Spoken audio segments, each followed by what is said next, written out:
Parents abandoned me for brother, didn't visit after a car crash, and now they want my savings for. People say that in moments of life and death, your mind flashes through all the people who matter most to you. For me, I didn't see my parents. I didn't see my brother. I didn't see anyone rushing to my side.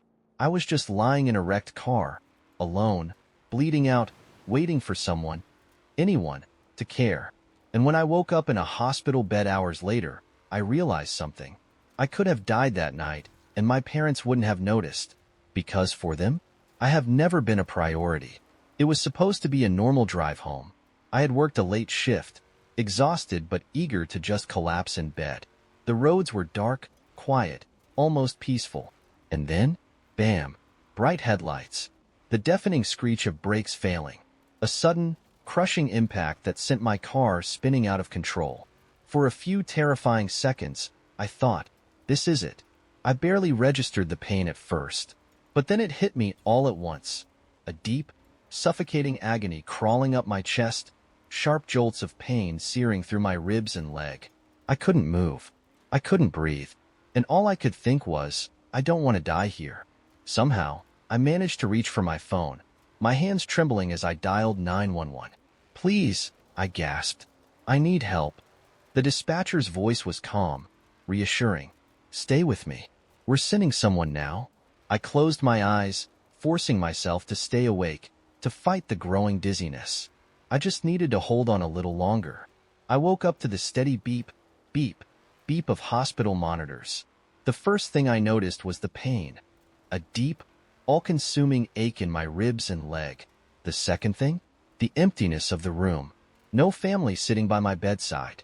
No familiar voices whispering comforting words. Just the cold hum of hospital machinery and the distant murmur of nurses in the hallway. I turned my head, wincing. A doctor stood nearby, checking my chart. She glanced at me and offered a small, professional smile. You're awake. That's a good sign. I swallowed, my throat dry. What happened? She sighed. You were in a severe car accident. Your injuries include 3 fractured ribs, a broken leg, and some internal bleeding. We managed to stabilize you, but you'll need time to recover. I nodded slowly, the weight of her words settling in my chest. And then I asked the question that would change everything. Did my parents come? The doctor hesitated. We called them immediately after your surgery. They were informed. I waited. And? She cleared her throat. They didn't show up. For the next 2 days, I waited. Every time a nurse or doctor walked in, my heart leapt with hope, thinking maybe, just maybe, my parents had finally arrived. But they never did. I kept my phone by my side, staring at the screen, waiting for a call, a text, anything. Still, nothing. It wasn't until the 3rd day that a family friend stopped by, bringing me fresh clothes and some snacks. And when I asked her if she knew where my parents were, she hesitated. That hesitation told me everything. Just tell me, I whispered. I need to know. She sighed, looking guilty. They're at your brother's awards ceremony. I blinked. What? They left the morning after your accident to attend it. Your dad said it was a once-in-a-lifetime opportunity for your brother, and, well, you were already in stable condition. Stable condition? Like I was just some inconvenient afterthought. Like I hadn't just almost died. Like my pain didn't matter at all. Something inside me snapped. I realized in that moment that no matter how much I begged for their love, I would never be as important as my brother. This wasn't new. This wasn't a one-time thing.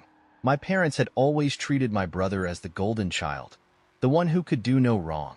Growing up, he was the star athlete, the honor roll student, the one my parents bragged about to everyone. And me? I was just there. No matter what I accomplished, no matter how hard I worked, my achievements were always overshadowed by his. Won a regional science competition? They barely acknowledged it. Got a scholarship for college? They told me my brother's football game was more important. Graduated with honors? My brother was the real success story in the family. And now, even when I was lying in a hospital bed, struggling to recover, he still came first. That night, I picked up my phone and stared at the empty message thread. And then, with shaking fingers, I typed, I know you chose his awards ceremony over me. You didn't even call to check if I was okay. I needed you, and you weren't there. I hit send. Minutes passed, then an hour, then a whole night, and their response? Silence. Because even acknowledging my pain wasn't worth their time. Lying in that hospital bed, staring at the empty phone screen, I felt something I hadn't felt in years. Not just anger, not just sadness, but clarity. For the first time, I stopped making excuses for them. For the first time, I saw my parents for who they really were. Because the truth was right in front of me. I had almost died, and they didn't care. The next morning, my phone finally buzzed. A message from my mother. I'm sorry we couldn't be there. We didn't think it was that serious. I just stared at it. Not that serious. I had 3 fractured ribs, a broken leg, internal bleeding, and my mother's response made it sound like I had just caught a mild cold. A few hours later, my family friend returned to check on me. I asked her, "Tell me everything. Where were they, really?" She hesitated, but then finally said, "Your dad didn't even hesitate when the hospital called. He said, 'She's stable, right? We'll visit when we can.'" I felt my stomach drop. She continued, "Then they packed their bags and left for your brother's award ceremony that same morning. Didn't even tell anyone at the hospital when they'd be back. They didn't think it was serious. Or rather, they didn't care enough to find out." Hearing that my dad immediately prioritized my brother wasn't surprising, because my whole life, it had been like this. When I got sick as a child, they sent a babysitter while they took my brother to his sports game. When I got accepted into a competitive university, they told me they couldn't afford to visit my campus but spent thousands on my brother's football training. When I bought my first car with my own savings, my brother got a brand new one, fully paid for by them. And now, even in a moment of life or death, I was still second place. That night, I finally called my dad. I needed to hear it from him. When he picked up, his voice was calm, like nothing was wrong. "Hey, kiddo, how are you feeling?" I clenched my jaw. "You tell me, Dad. How do you think I'm feeling after almost dying and being left alone in a hospital for days?" Silence. Then he sighed. "Look, I know you're upset, but your brother's award ceremony was a big deal. He worked so hard for it." My grip on the phone tightened, and I fought for my life in an ER. "But I guess that doesn't compare, does it?" "Don't be dramatic," he scoffed. "You're fine now." I felt my chest tighten. That was it. That was the moment I realized. I was done. I took a deep breath, my voice steady. "I don't think you understand, Dad. This was your last chance. I needed you, and you weren't there. I could have died, and you wouldn't have even known until it was too late." Silence on the other end. "Enjoy your golden child. I'm done being the forgotten one." And then, I hung up. For the first time in my life, I felt lighter, because I wasn't fighting for their love anymore. I was choosing myself. After hanging up on my dad, I expected to feel guilt, maybe even doubt, but I didn't. I felt free. For years, I had been chasing their approval, begging for scraps of their attention, thinking that one day, I'd finally be good enough. But now I knew the truth. I was never going to be their priority, and I was done trying to be. A week after the accident, I was finally discharged from the hospital. I had arranged for a friend to pick me up and take me home. But as I sat in the wheelchair, waiting by the hospital entrance, a car pulled up. My parents. For the first time in over a week, they finally decided to show up. And when I saw them step out, all fake concern and awkward smiles, I knew something was off. Because this wasn't about me. It was about them. My mother rushed over first, arms outstretched. "Oh, honey, we've been so worried." I didn't move, didn't even blink. "Really? You didn't seem that worried a week ago." She hesitated, the guilt flashing in her eyes before she quickly swallowed it down. My dad stepped forward next. "Look, we know we should have come sooner. But..." And then he stopped himself, and in that hesitation, I saw it. They weren't here for me. They were here because they needed something. I crossed my arms. "Cut the crap. Why are you really here?" And then, they finally told me. My mother sighed, glancing at my father before finally blurting out, "Your brother needs help." I laughed. A dry, bitter laugh. Because of course this wasn't about me. "Let me guess," I said coldly. He got himself into trouble, and now you need me to clean up his mess? My father rubbed his temples, like this conversation was exhausting for him. It's not that simple, he muttered. Your brother is in a bit of a situation. I stared at him. What kind of situation? And that's when my mother finally confessed. He's been arrested. Turns out, my golden child brother wasn't so perfect after all. While I had been lying in a hospital bed, fighting to recover, my brother had been getting himself arrested for fraud. He had been caught embezzling money from his company, and now he needed bail money. And guess who they expected to pay for it? Me. My mother tried to soften the blow, reaching for my hand. Sweetheart, you know we don't have that kind of money. But you? You've always been so responsible, so smart with your finances. I yanked my hand away.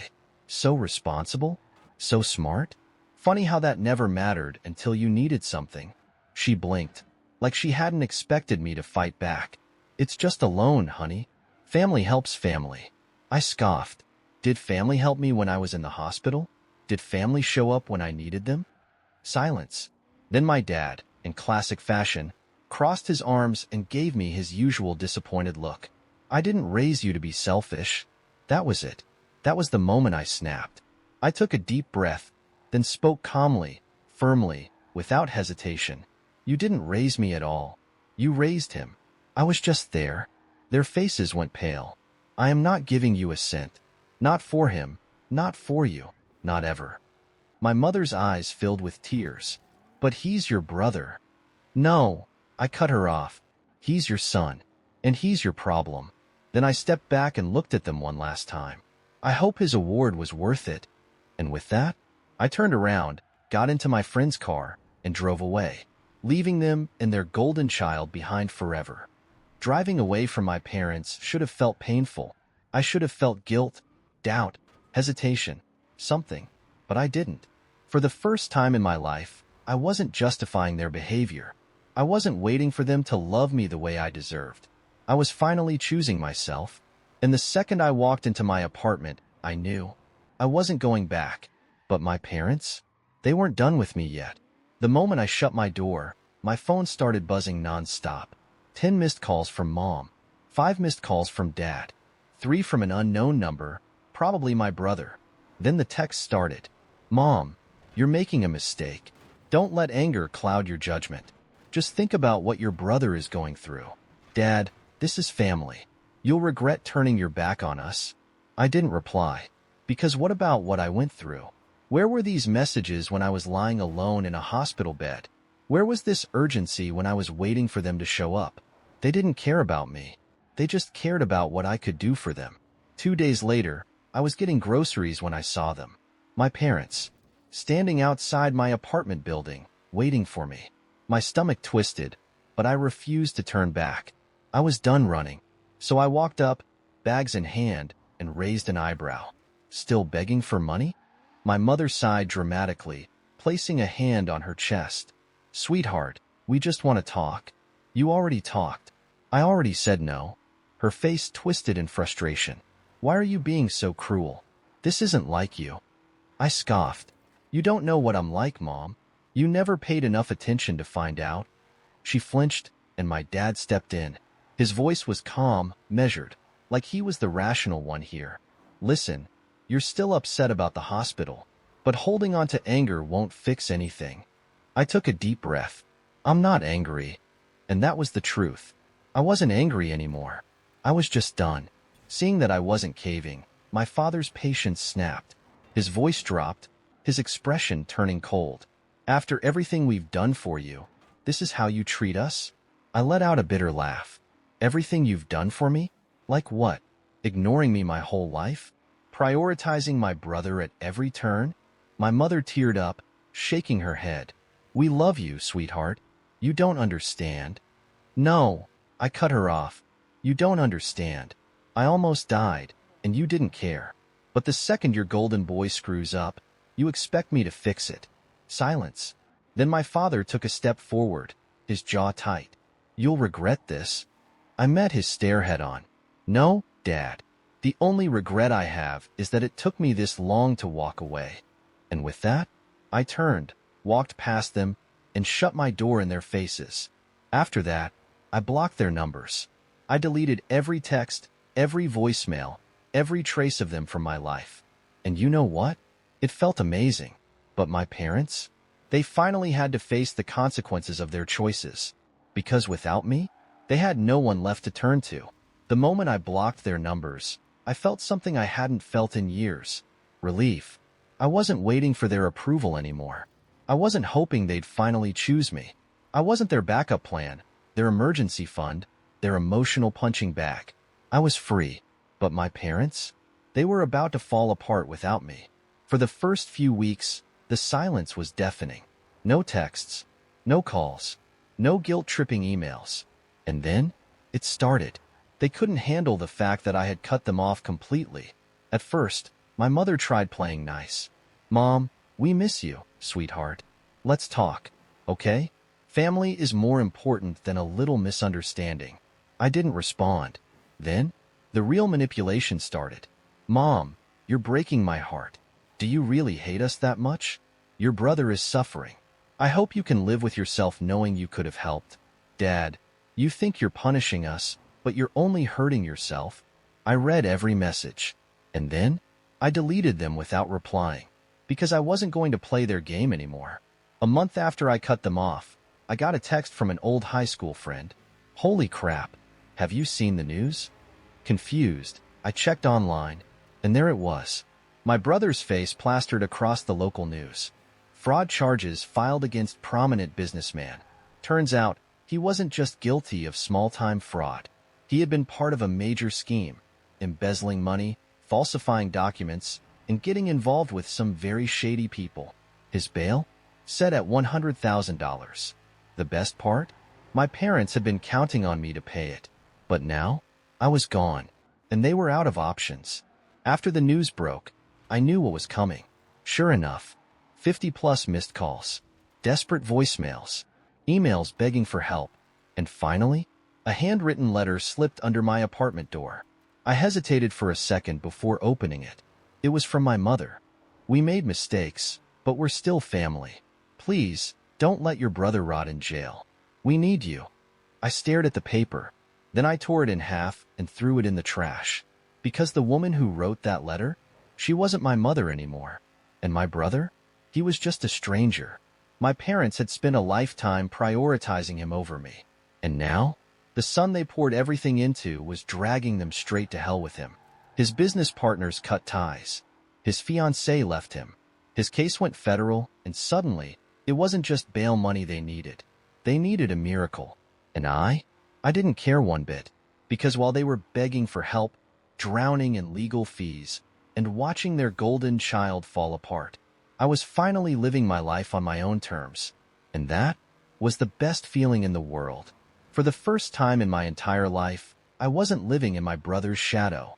I wasn't the backup child, the forgotten daughter, the one who was only useful when they needed something. I was finally free. And as my parents' world collapsed, I didn't feel sorry for them. I felt nothing at all. A few weeks after my brother's case blew up in the media, I received an email from my dad. I almost didn't read it, but curiosity got the best of me. "Dad, your mother isn't doing well. The stress of everything is making her sick. We don't want money. We just want to talk." I sat there, staring at the screen, and then I laughed. Because these people, they weren't sorry. They weren't reaching out because they loved me. They were reaching out because they had lost control over me, and they couldn't stand it. I took a deep breath, typed a response, and sent it without hesitation. "You had a daughter, but you chose to treat me like I didn't exist. Now, I'm choosing the same for you. Don't contact me again." Then, I blocked their emails. I changed my number. I made sure there was no way for them to reach me ever again. Because I was done. For good. Without my parents' constant disappointment, my life became so much better. I focused on my career and finally got the promotion I worked my ass off for. I found friends who actually cared about me, not just my brother's accomplishments, and met someone who saw me as an equal, not as a second choice. And most importantly, I found peace. No guilt, no anger, no lingering sadness. Just the satisfaction of knowing I walked away and never looked back. They thought I'd always be there, waiting for them to finally choose me. But I wasn't waiting anymore. Because while they were stuck trying to fix the mess they created, I was already moving forward. And that was the best revenge of all.